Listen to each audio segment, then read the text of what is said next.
আজকে রাস্তায় আসবো, ফ্যাসিস্টকে উৎখাত করব, বাংলার জমি থেকে কাঁটাতারের উপরে নিক্ষেপ করব।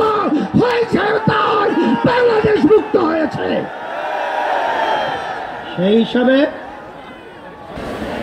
যে আজকে আমাদের সন্তানদেরকে যেভাবে পাখির মতো গুলি করে রাস্তার ভিতরে আজকে লুটিয়ে দেওয়া হচ্ছে, আমি বাংলাদেশের সর্বশ্রেণীর ছাত্র জনতা, আলেম ওলামা, হাফেজ সহ সবাইকে উদাত্ত আহ্বান জানিয়েছিলাম যে এখন আমাদের ভোরে ঘরে বসে থাকার সুযোগ নেই।